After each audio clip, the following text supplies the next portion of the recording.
Hi everyone, this is Anam. Welcome to PhD jobs and admission. So आज का हमारा 8 lecture होगा on research methodology for your upcoming Savitribai Phule Pune university for your PhD entrance examination. तो जैसे कि आपको पता है, सावित्रीबाई फुले पुणे यूनिवर्सिटी के लिए हम रिसर्च मेथोडोलॉजी पर हमने लेक्चर सीरीज स्टार्ट कर चुके हैं, जिसमें हमने काफ़ी सारे टाइप्स ऑफ रिसर्च कवर कर लिए। सो आज के इस सेशन में हम next and last type of research study कर रहे हैं, जो कि है को रिलेशनल रिसर्च। सो याद रखिएगा, इंपॉर्टेंट टॉपिक है। इस टॉपिक से आपको एग्जामिनेशन में theoretical as well as numerical भी एमसीक्यूज पूछे जाते हैं। तो इस सेशन को आपको अच्छी तरीके से एंड तक देख लेना है। और उसी के साथ साथ मैं आपको बता दूं, सावित्रीबाई फुले पुणे यूनिवर्सिटी के पीएचडी एंट्रेंस एग्जामिनेशन की डेट भी रिलीज हो चुकी है, जो कि है 6 नवंबर। ठीक है, तो 6 नवंबर के दिन आपका एग्जामिनेशन कंडक्ट करवाया जाएगा। सो याद रखिएगा, आपके पास 1.5 मंथ अभी भी रिमेनिंग है प्रेपरेशंस के लिए। तो आपको यहाँ पर आपके प्रेपरेशंस के लिए हमने रिसर्च मेथोडोलॉजी पर कंप्लीट कोर्स लेकर आया है, जिसमें आपको हम लाइव क्रैश कोर्स प्रोवाइड करते हैं। डेली लाइव सेशंस आपको देखने मिलेंगे, देन वीडियो लेक्चर्स, नोट्स आपको देखने मिलेंगे, मॉक टेस्ट आपको यहाँ पर हम प्रोवाइड कर रहे हैं। 1500 प्लस एमसीक्यूज रिवीजन पीडीएफ है, जिस पीडीएफ में हमने 1500 से भी ज़्यादा इंपॉर्टेंट क्वेश्चंस को कवर कर रखा है। सब कुछ हम यहाँ पर आपको प्रोवाइड कर रहे हैं काफ़ी कम फी में। और यहाँ पर हम आपको गारंटी प्रोवाइड कर रहे हैं, 100% यहाँ पर हम आपको गारंटी देते हैं कि हमारी कोर्स से आपको एग्जामिनेशन में डायरेक्टली क्वेश्चंस पूछे जाएंगे। तो यहाँ पर मैं आपको बता दूँ, यहाँ पर 100% पास करने की आपको रिस्पॉन्सिबिलिटी हम लेते हैं। आपकी सारी रिस्पॉन्सिबिलिटी हम लेते हैं, बस आपको हमारे जो इंस्ट्रक्शंस है वही आपको फॉलो करने हैं। बहुत ईजीली हमारे इस कोर्स के थ्रू आप आपके पीएचडी एंट्रेंस एग्जामिनेशन को क्वालिफाई कर पाओगे। और प्रीवियस ईयर बैच का जो हमारा रिजल्ट था, वो भी हमारा 90% था। तो याद रखिएगा, सब कुछ हम आपको यहाँ पर प्रोवाइड कर रहे हैं विद द मिनिमम प्राइस। तो आपको जल्द से जल्द कोर्स को परचेस करना होगा। उसके लिए आपको स्क्रीन पर जो नंबर नजर आ रहा है, उस पर व्हाट्सएप के थ्रू आपको हमें कॉन्टैक्ट करना है, या फिर आप हमारे ऐप के थ्रू भी स्टडी मटेरियल को एक्सेस कर सकते हो, जिसके लिए लिंक मैंने आपके साथ नीचे comment as well as description में शेयर कर रखा है। So that's it, and let's begin with the video. जैसे कि मैंने आपको प्रीवियस स्लाइड में बता दिया कि हमारे कोर्स से रिलेटेड, सो यहाँ पर हम शॉर्ट में मैं आपको डिटेल में बता दूँ। जैसे कि मैंने आपको बता दिया, रिसर्च मेथोडोलॉजी पर हम आपको कंप्लीट कोर्स प्रोवाइड करते हैं, जैसे वीडियो लेक्चर्स है, थ्योरी और एमसीक्यूज दोनों वीडियो लेक्चर्स हम आपको प्रोवाइड करते हैं। थ्योरी से आपके कॉन्सेप्ट्स को हम बिल्ड करवाते हैं, और उसी के साथ साथ एमसीक्यूज से हम आपको सारे ट्रिक्स बताते हैं कि आपको किस तरीके से ट्रिक्स यूज़ कर एमसीक्यूज को सॉल्व करना है। नोट्स काफ़ी सिंपल लैंग्वेज में नोट्स है। नोट्स में हमने ऐसे पॉइंट्स भी कवर कर रखे हैं जो कि आपके इंटरव्यू में आपके लिए बहुत हेल्पफुल होंगे। उसी के साथ साथ मॉक टेस्ट आपकी प्रैक्टिस होती रहती है, आपको पता लगता है कि आपकी कितनी प्रिपरेशंस हुई है, कितनी और आपकी प्रिपरेशंस बाकी हैं। And 1500 plus MCQs revision PDF, जिसमें इस पीडीएफ में हमने 1500 से भी ज़्यादा इंपॉर्टेंट एमसीक्यूज कवर कर रखे, जो कि सेंट्रल और गवर्नमेंट यूनिवर्सिटी में पूछे ही गए थे। तो आपको ज़्यादा से ज़्यादा हमारे इस कंटेंट से ही क्वेश्चंस पूछे जाएंगे। जैसे कि मैंने आपको बता दिया, 100% गारंटी के साथ कंटेंट हम आपको प्रोवाइड करते हैं। सो आपको सारी आपकी पास करने की रिस्पॉन्सिबिलिटी हमारी होती है। तो आपको ज़्यादा टाइम वेस्ट नहीं करते हुए आपकी प्रिपरेशंस को स्टार्ट करनी है। स्क्रीन पर दिए गए नंबर पर आपको व्हाट्सएप के थ्रू हमें कॉन्टैक्ट करना है। नॉर्मल कॉल इस नंबर पर नहीं लगेगा, याद रखिएगा, व्हाट्सएप के थ्रू ही हमें कॉन्टैक्ट करना है। और आप हमारे ऐप के थ्रू भी स्टडी मटेरियल को एक्सेस कर सकते हो। सो ऐप को एक्सेस करने की लिंक मैंने आपके साथ comment section as well as description box में भी प्रोवाइड कर रखी है, जिससे कि आप 1 क्लिक में ही वहाँ से हमारे ऐप के पर 1 क्लिक पर से ही हमारे स्टडी मटेरियल को एक्सेस कर पाओगे। So that's it, and let's begin with the video. Correlational research is to, so students, इस क्वेश्चन में हमें फाइंड आउट करना है कोरिलेशनल रिसर्च का एम क्या होता है। So let's look at option A, to solve a specific problem. So here option A is incorrect, because in applied research में हम कोई प्रैक्टिकल प्रॉब्लम को सॉल्व करते हैं, और you can say specific problem को सॉल्व करते हैं, ना कि in correlational research. That's why here option A is incorrect. Then option B, describe the current status of phenomena. So again here option B is incorrect, because in descriptive research में हम कोई भी phenomena topic के current status को describe करते हैं, ना कि in correlational research. That's why here option B is incorrect. Then we have option C, to assess relationships between the variables. So here yes, option C is correct, because correlational research का aim होता है कि कोई variables के बीच का relation find out करें। So here remember students, यहाँ पर आप name में meaning देख रहे हो, correlational means कोई variables के बीच का relation। Okay, so yes, जैसे फॉर एग्जाम्पल रिसर्चर को कोई वेरिएबल्स के बीच का रिलेशन फाइंड आउट करना है। सो यहाँ पर रिसर्चर क्या करेंगे, कोई भी पास्ट डेटा जो होता है, और you can say existing data जो होगा, उस डेटा को रिसर्चर ऑब्जर्व करेंगे with the help of statistical tool. Okay, so यहाँ पर रिसर्चर के पास ऑलरेडी डेटा होगा और उस डेटा को रिसर्चर स्टैटिस्टिकल टूल मीन्स जो मैथमेटिक्स टूल से रिलेटेड होगा, जैसे ग्राफ्स और यू कैन से चार्ट्स के थ्रू। सो यहाँ पर रिसर्चर के पास मान लो एक डेटा है जो एक्सरसाइज, यहाँ पर एक वन वेरिएबल है जो एक्सरसाइज है and the second variable is calories burn. Okay, ये सेकेंड वेरिएबल होगा।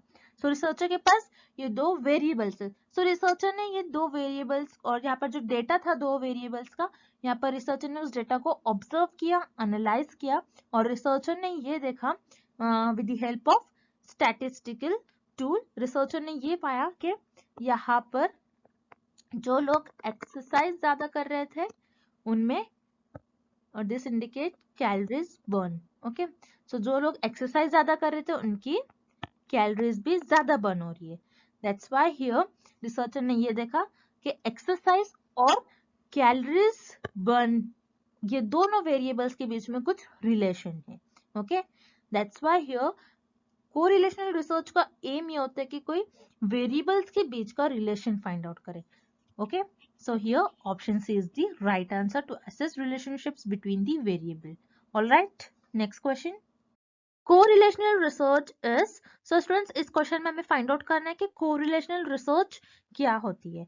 So here first option non experimental, yes it is correct because correlational research में रिसर्चर ऑलरेडी जो डेटा होता है उसी डेटा को एनालाइज करते हैं और उस वेरिएबल्स के बीच का रिलेशन फाइंड आउट करते हैं। सो यहाँ पर रिसर्चर को कोई एक्सपेरिमेंट परफॉर्म नहीं होता है, एज इट इज जो डेटा है उसी को एनालाइज कर कोई रिलेशनशिप्स फाइंड आउट करना होता है वेरिएबल्स के बीच में। Okay, that's why here option is correct. Then we have option B, backward looking. Again option B is correct because correlational research को हम backward looking research भी कहते हैं। So here backward means, जैसे आपको backward word से meaning पता चल रहा होगा, जो past event occur होते हैं और you can say जो already existing जो डेटा होता है रिसर्चर वही correlational research में उसी डेटा को यूज करते हैं to find the relationships between the variables. That's why here option B is again correct. Then option C, experimental. No, it is incorrect because correlational research में हम कोई experiment perform नहीं करते क्योंकि already जो data होता है उसी का use करना होता है, आप यहाँ पर कोई experiment perform नहीं कर सकते। That's why here option C is incorrect. Then here correct option is option D, both A and B. Next question. In correlational research researcher, so students इस क्वेश्चन में हमें फाइंड आउट करना है कि correlational research में researcher variables को कैसे manage करते हैं। So here option A is influence the variable, option B manipulates the variables, C changes the variables. So remember students here influence, manipulates and change means तीनों words का meaning same ही होगा कि correlational research में researcher variables को क्या manipulate करते हैं या फिर चेंज करते हैं। ओके, सो रिमेंबर स्टूडेंट्स कोरिलेशनल रिसर्च में रिसर्चर वेरिएबल्स को ना ही मैनिपुलेट करते हैं, ना ही इन्फ्लुएंस करते और ना ही वेरिएबल्स को चेंज करते, बिकॉज इन एक्सपेरिमेंटल रिसर्च में रिसर्चर इंडिपेंडेंट वेरिएबल को चेंज करते हैं और यू कैन से इंडिपेंडेंट वेरिएबल को इन्फ्लुएंस करते और मैनिपुलेट करते। बट कोरिलेशनल रिसर्च में रिसर्चर वेरिएबल्स को नहीं चेंज करते नहीं मैनिपुलेट करते। ओके, बिकॉज कोरिलेशनल रिसर्च में रिसर्चर को जो भी एग्जिस्टिंग डेटा होता है वही डेटा का यूज करना होता है। That's why here correlational research में रिसर्चर कोई भी वेरिएबल्स को मैनिपुलेट और चेंज नहीं करते। That's why here correct option is option D, none of the above. Next question. Data from a correlational study is usually shown as a, so students इस question में हमें find out करना है कि correlational research में researcher अपने data और result को किस ग्राफिक फॉर्म में शो करते हैं। So here we have option A scatter plot, then option B pie chart, then option C bar graph. Okay, so students here pie chart में हम डेटा को सर्कुलर फॉर्म में represent करते हैं, this is pie chart. Then we have bar graph, तो bar graph में data को कुछ ये बार में हम डेटा को रिप्रेजेंट करते हैं, that's why it is known as bar graph. And scatter plot, This is the diagram of scatter plot. Okay, so yes students, correlational research में रिसर्चर अपने डेटा और रिजल्ट को स्कैटर प्लॉट के form में represent करते हैं, because scatter plot के help से researcher direction of relationships find out करते हैं बिटवीन दी वेरिएबल्स. ओके, सो जैसे कि आप देख रहे हो इस ग्राफ में, जैसे ईयर इंक्रीज हो रहा है सो लोकल इंडेक्स भी इंक्रीज हो रहा है. दैट मीन्स हियर रिसर्चर ये फाइंड आउट करते हैं कि फर्स्ट वेरिएबल अगर इंक्रीज हो रहा है तो सेकेंड वेरिएबल क्या इंक्रीज हो रहा है या डिक्रीज हो रहा है. सो हियर पाई चार्ट और बार चार्ट में आप वेरिएबल्स के बीच का रिलेशन और डायरेक्शन नहीं फाइंड आउट कर सकते. That's why here pi and bar graph will not use in correlational research. Okay, so here correct option is option A, scatter plot. Next question. In correlational research, when two variables move in the same direction, then it is. So students, इस question में हमें find out करना है कि correlational research में जब two variables same direction में move करेंगे सो उन्हें हम क्या कहते हैं. So here option A, positive correlation. तो पॉजिटिव कोरिलेशन कैसा होता है, जैसे फॉर एग्जांपल स्मोकिंग, अगर कोई स्मोकिंग ज्यादा कर रहा है so and lung cancer. Okay, so उनका लंग भी ज्यादा अफेक्ट होगा. मीन्स जो पर्सन ज्यादा स्मोक कर रहा है तो उनमें ज्यादा चांसेस होंगे कि उनको लंग कैंसर हो. तो आप देख रहे हो ये दोनों वेरिएबल सेम डायरेक्शन में मूव कर रहे हैं. That's why it is known as positive correlation. Then we have option B, negative correlation. Negative correlation, जैसे for example junk food and health. Okay, so अगर आप ज्यादा जंक फूड खाते हो तो आपकी हेल्थ क्या हो जाएगी, आपकी हेल्थ डिक्रीज हो जाएंगे, हेल्थ में कुछ ना कुछ आपके प्रॉब्लम होंगे. तो आप देख रहे हो यहाँ पर आपका फर्स्ट वेरिएबल अपवर्ड डायरेक्शन में है एंड सेकेंड डाउनवर्ड डायरेक्शन में. सो यहाँ पर दोनों वेरिएबल अपोजिट डायरेक्शन में मूव कर रहे हैं. That's why it is known as negative correlation. So here option B is incorrect. Then here option C, zero correlation. Zero correlation means again will take example. जैसे for example अगर आप face wash कर रहे हो and अगर आप face wash करते हो अपना सो क्या आप आपकी क्लास में फर्स्ट आओगे. सो यहाँ पर फेस वॉश और क्लास में फर्स्ट आने से कुछ रिलेशन होगा क्या, नहीं, बिकॉज यहाँ पर फर्स्ट वेरिएबल का और सेकेंड वेरिएबल के बीच में कुछ रिलेशन ही नहीं है. That's why it is known as zero correlation. जहाँ पर दोनों भी वेरिएबल्स के बीच में कुछ रिलेशन नहीं होगा उसे हम कहते हैं zero correlation. That's why here option C is again incorrect.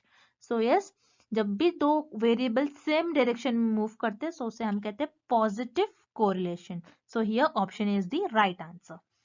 Next, research shows that the older a person is, the larger their vocabulary. This is an example of.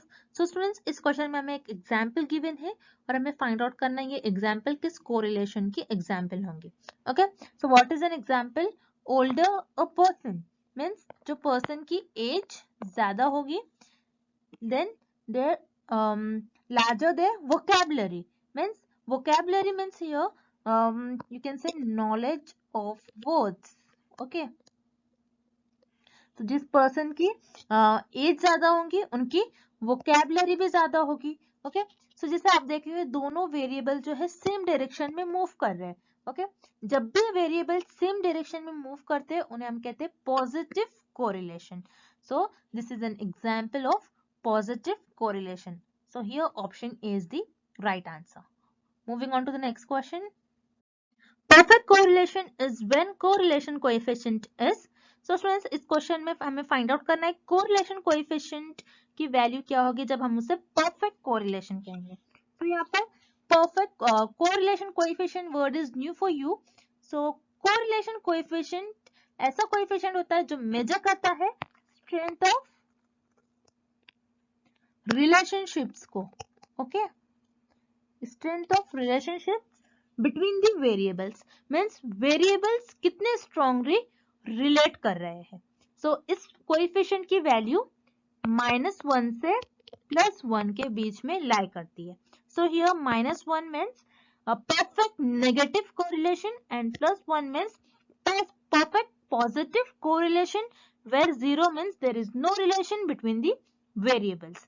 So yes, perfect correlation हम कब कहते हैं, जब correlation coefficient -1 से +1 के बीच में लाया करो. Okay, so here option A is +1 means perfect positive correlation. So let's see example. जैसे कोई पार्टी को वोट ज्यादा मिले हैं, तो उस पार्टी को विनर होना ही है, और वो पार्टी विनर होगी. मींस अगर यहाँ पर एक वेरिएबल बढ़ रहा है तो सेकेंड वेरिएबल को बढ़ना ही है. That is known as perfect positive correlation. Then we have option B -1. So -1 means perfect negative correlation. जैसे फॉर एग्जाम्पल एक ट्रेन है और उस ट्रेन को A से B स्टेशन मूव करना है. सो अगर ट्रेन अपनी स्पीड इंक्रीज करेंगी, सो उस ट्रेन को स्टेशन B पर जाने के लिए टाइम कम लगेगा. सो आप देख रहे हो यहाँ पर कम लगना ही है उस ट्रेन को स्टेशन बी पर मूव करने के लिए. सो यहाँ पर आप देख रहे हो एक वेरिएबल अगर इंक्रीज हो रहा है तो सेकेंड वेरिएबल को डिक्रीज होना ही है. That is known as perfect negative correlation. So here option B is again correct. Then option C 0. 0 means there is no relation between the variables. Okay. So here correct option is option D, both A and B. Next question. Which of the following statement is true about correlational research? So students, इस question में हमें find out करना है कि कौन सा option correct है about correlational research. Okay, so here option A can demonstrate causation. So students, here causation means cause and effect. Okay, so remember students, correlational research cause and effect relationships describe नहीं करता है between the variables. Correlational research बस relation बताता है between the variables. Okay, जैसे for example researcher ने कोई city में ये देखा कि समर में आइसक्रीम के सेल्स ज्यादा हो रही थी और उसी मंथ में क्राइम रेट भी ज्यादा हो रहा था. ओके, सो यहाँ पर आप ये नहीं कह सकते हो कि आइसक्रीम के ज्यादा सेल्स होने की वजह से क्राइम रेट इंक्रीज हो रहा है. बट यहाँ पर आप देख सकते हो आइसक्रीम एंड क्राइम रेट, यहाँ पर आइसक्रीम और क्राइम रेट के बीच में पॉजिटिव कोरिलेशन है. मींस एक वेरिएबल बढ़ रहा है तो सेकेंड भी इंक्रीज हो रहा है. सो यहाँ पर कॉज एंड इफेक्ट रिलेशनशिप नहीं हो रहा है. क्या आइसक्रीम की वजह से क्राइम रेट इंक्रीज हो रहा है? नहीं. हम यहाँ पर कोरिलेशनल रिसर्च में cause and effect relationship find out नहीं करते. So that is why correlation does not imply causality और कॉजेशन. ओके, कोरिलेशनल रिसर्च जरूरी नहीं है कि cause and effect relationship show करे. That's why here option A is incorrect. Then we have option B is used to define the problem. So again option B is incorrect because हम किसी भी problem को define करते हैं, understand करते हैं in exploratory research, not in correlational research. That's why here again option B is incorrect. Then we have option C, the researcher does not manipulate the variables. Yes, it is correct about correlational research because correlational research में researcher past events, जो past data होता है और जो already existing data होता है और जो ऑलरेडी डेटा होता है उसी डेटा को यूज करते हैं टू शो और to find the relationships between the variables. Okay, that's why here option C is the right answer. Next question. In an experiment, the researcher manipulates the dash variable and measure the dash variable. So students, इस question में हमें find out करना है कि experiment और you can से इन experimental research हम कौन से वेरिएबल को मैनिपुलेट करते हैं और कौन से वेरिएबल को मेजर करते हैं. सो हियर इन एक्सपेरिमेंट और in experimental research researcher independent variable को मैनिपुलेट करते हैं और डिपेंडेंट वेरिएबल को मेजर करते हैं और डिपेंडेंट वेरिएबल और इंडिपेंडेंट वेरिएबल का क्या इफेक्ट हो रहा है डिपेंडेंट वेरिएबल पर, ये फाइंड आउट करते हैं. So remember students, in experiment और in experimental research researcher independent variable को मैनिपुलेट करते हैं और यू कैन से चेंज करते हैं. Whereas in correlational correlational research में रिसर्चर किसी भी वेरिएबल को मैनिपुलेट और यू कैन से चेंज नहीं करते. This is the major difference between experimental research और कोरिलेशनल रिसर्च.